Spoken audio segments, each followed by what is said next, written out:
The Giraffe Center in Kenya is far more than just a place to snap a photo or cross something off a bucket list. It's a living, breathing example of what can happen when conservation and compassion meet.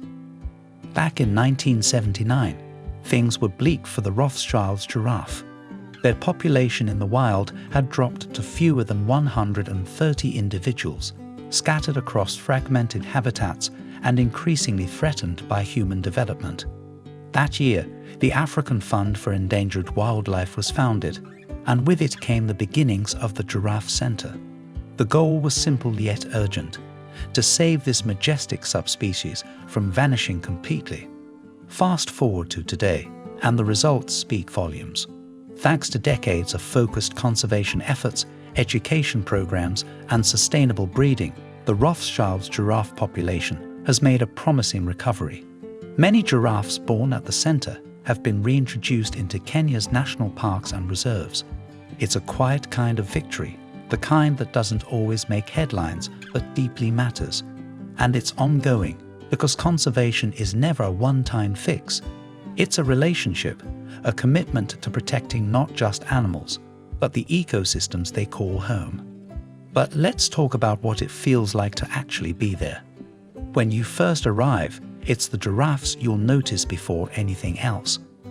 They move with a kind of slow, regal grace that draws your eyes upward, as if nature herself decided to stretch elegance to its limit. The feeding platform, a large wooden deck built high enough to meet them at eye level, gives you a chance to interact with them in a way that's both personal and respectful. There's no barrier other than good manners and mutual curiosity.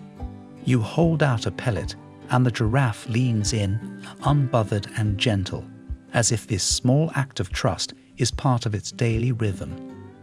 These aren't just anonymous animals either. The giraffes here have names and personalities, and the staff's knowledge runs deep. They're not delivering rehearsed speeches or hurrying visitors along. They're storytellers, guides and advocates who clearly love what they do. And perhaps that's what makes the experience so memorable. It doesn't feel like a tourist attraction.